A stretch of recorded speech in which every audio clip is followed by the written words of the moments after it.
Kennst du diesen merkwürdigen Moment, in dem du dir eigentlich etwas Gutes tun willst und nach wenigen Minuten fühlt es sich an, als hätte jemand einen neuen Auftrag draus gemacht? Du denkst, heute Abend kümmere ich mich mal nur ganz allein um mich. Ganz unspektakulär, kein Retreat, keine Klangschalen auf dem Dachboden, einfach nur ein halbwegs menschlicher Abend. Dann machst du dir einen Tee, setzt dich hin und denkst so, jetzt wird's nett. Kaum sitzt du, geht innen schon etwas los. Bringt das gerade überhaupt was? Müsste es mich eigentlich nicht besser entspannen? Wäre ein Spaziergang vielleicht sinnvoller? Sollte ich meditieren, lesen, früher schlafen oder endlich mal lernen, besser auf mich zu achten? Und plötzlich ist aus einer Tasse Tee ein kleiner Leistungskurs geworden.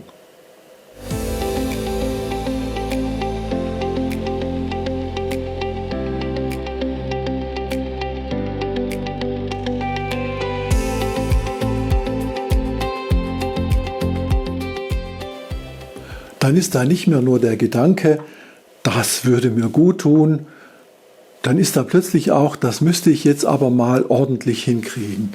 Andere machen Pause und wirken danach wie frisch kalibriert.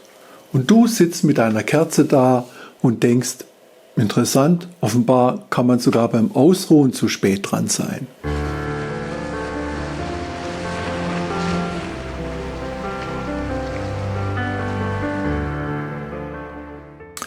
Der entscheidende Moment ist nicht erst der Tee oder die Pause.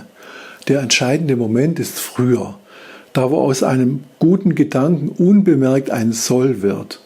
Am Anfang ist noch alles freundlich. Ich sollte mal wieder etwas mehr auf mich achten. Dann kommt die zweite Runde. Ich mache zu wenig für mich. Und irgendwann heißt es, eigentlich müsste ich längst achtsamer, erholter, klarer mit mir sein. Spätestens da ist aus Fürsorge keine Einladung mehr geworden, sondern eine kleine innere Dienstanweisung. Fast wie ein zusätzlicher Punkt auf der Liste, die ja sowieso schon zu lang ist.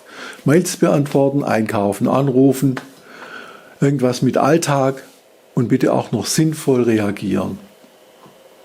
Man meint es ja wirklich gut, man möchte nicht härter, sondern freundlicher mit sich umgehen. Und trotzdem baut man sich heimlich schon wieder eine Messlatte hin.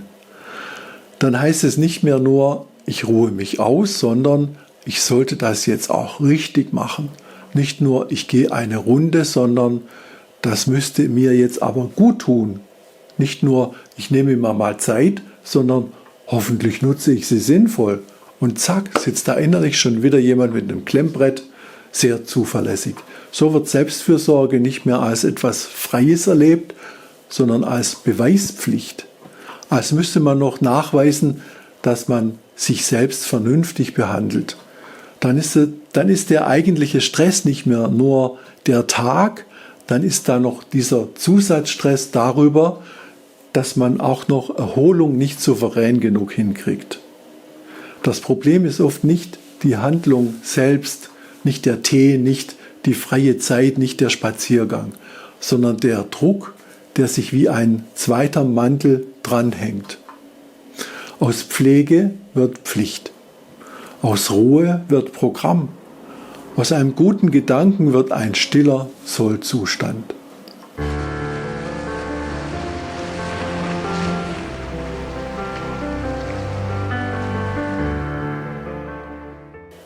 Du kennst das vielleicht, du nimmst dir eine Pause vor und verbringst diese Pause damit, an alles zu denken, was du eigentlich noch so tun müsstest.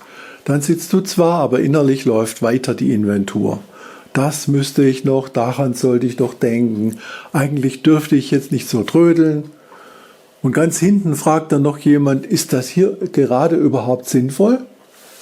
Oder du gehst spazieren, frische Luft, Bewegung, Kopf, ein bisschen raus aus dem Dauerkreisverkehr. Aber kaum bist du 10 Minuten unterwegs, beginnt ihnen schon die Wirksamkeitskontrolle. Fühle ich mich jetzt schon besser? Bin ich jetzt ruhiger? Hat das was gebracht? Müsste ich länger gehen oder schneller? Und statt einfach nur zu gehen, macht man nebenbei schon eine kleine Auswertung. Und man läuft durch die Gegend und hat innerlich das Gefühl, ein Praktikumsbericht müsse abgegeben werden. Auch freie Zeit kann kippen. Endlich mal nichts Konkretes vor. Eigentlich könnte das so schön sein. Und dann sitzt man da, fühlt sich halb schuldig, halb uneffektiv, weil sofort die Frage im Raum steht, ob man diese Zeit jetzt auch gut für sich nutzt. Du liest ein Buch und denkst, Schlaf wäre vernünftiger. Du ruhst dich aus und denkst, Bewegung wäre aber gesünder. Du bist offline und denkst, du könntest die Zeit sinnvoller nutzen. Das ist eine erstaunliche Fähigkeit des Menschen. Man kann sogar aus einer Pause wieder einen kleinen Mehrkampf machen. Du machst dir Tee, zündest dir eine Kerze an, setzt dich hin, möchtest es gut mit dir meinen und innen läuft trotzdem eine stille Leistungsprüfung. Entspannst du dich schon? Bist du jetzt wirklich bei dir? Bringt dir das was? Ist das die richtige Selbstfürsorge oder nur nett dekoriertes Herumsitzen? Ich finde diese Frage großartig in ihrer Absurdität, weil sie zeigt, wie schnell sogar Erholung unter Aufsicht geraten kann. Dann wird Selbstfürsorge nicht erlebt, sondern überwacht. Man macht sie nicht mehr einfach so, man beobachtet sich dabei. Und schon wird aus einem ruhigen Abend heimlich wieder ein Projekt mit diesem Unterton, das müssten wir jetzt schon irgendwie gut hinkriegen.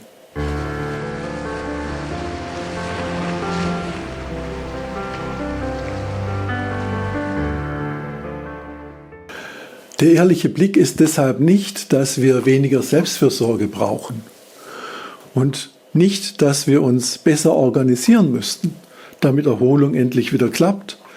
Mir scheint eher, etwas tut oft erst dann wirklich gut, wenn es nicht gleichzeitig etwas beweisen soll. Nicht beweisen, dass du dich im Griff hast. Nicht beweisen, dass du dich endlich gut behandelst. Nicht beweisen, dass du auf einem guten Weg bist, sondern einfach gut tun. Dann wird aus Selbstfürsorge wieder etwas Lebendiges. Nicht etwas, das dich bewertet, sondern etwas, das dich ein kleines bisschen entlastet, ohne gleich eine Bedeutungskonferenz daraus zu machen. Vielleicht ist der Spaziergang dann einfach ein Spaziergang, nicht dein Nachweis für gelungene Regulation. Vielleicht ist der Tee einfach Tee, nicht ein Test, ob du jetzt endlich gelernt hast, liebevoll mit dir zu sein. Vielleicht ist eine halbe Stunde auf dem Sofa weder vergeudete Zeit noch tiefenwirksamste Selbstfürsorge. Vielleicht ist sie einfach nur eine halbe Stunde auf dem Sofa. Und genau das kann mehr Druck rausnehmen als jedes noble Konzept, weil plötzlich nicht mehr dauernd jemand mitmisst. Vielleicht wird etwas gerade dann hilfreich, wenn es nicht ständig beobachtet werden muss. Dieses permanente Messen macht vieles enger. Denn etwas, das geprüft wird, muss liefern. Sobald Ruhe liefern muss, ist sie oft deshalb schon wieder weg. Nicht jede gute Sache muss sich wie ein Verbesserungsprogramm anfühlen. Manches darf klein sein, unperfekt, unspektakulär, vielleicht sogar ein bisschen unordentlich und trotzdem genau richtig für diesen Moment. Vielleicht ist Selbstfürsorge gar nicht immer das große, richtige Ding. Vielleicht ist sie eher der Moment, in dem du aufhörst, auch noch dein Ausruhen zu kontrollieren. Der Moment, in dem du nicht mehr fragst, mache ich das gut genug, sondern eher, muss das gerade überhaupt bewertet werden? Und vielleicht ist genau das am Ende der freundlichere Gedanke, dass du nicht aus allem, was dir gut tun könnte, schon wieder eine Aufgabe machen musst. Dass ein guter Moment nicht erst dann wertvoll ist, wenn er messbar erfolgreich war. Und dass etwas manchmal genau dann beginnt, wirklich gut zu tun, wenn es nicht mehr bewiesen werden muss, dass es gut tut. Vielleicht ist Selbstfürsorge also nicht der Punkt, an dem du alles richtig machst. Vielleicht ist sie einfach manchmal der Punkt, an dem du dafür einen Moment aufhörst, dich auch noch dabei zu überprüfen. Und wenn dann innerlich doch wieder jemand mit dem Klemmbrett auftaucht, darfst du vielleicht freundlich sagen, heute gibt es keine Auswertung, heute gibt es einfach nur Tee.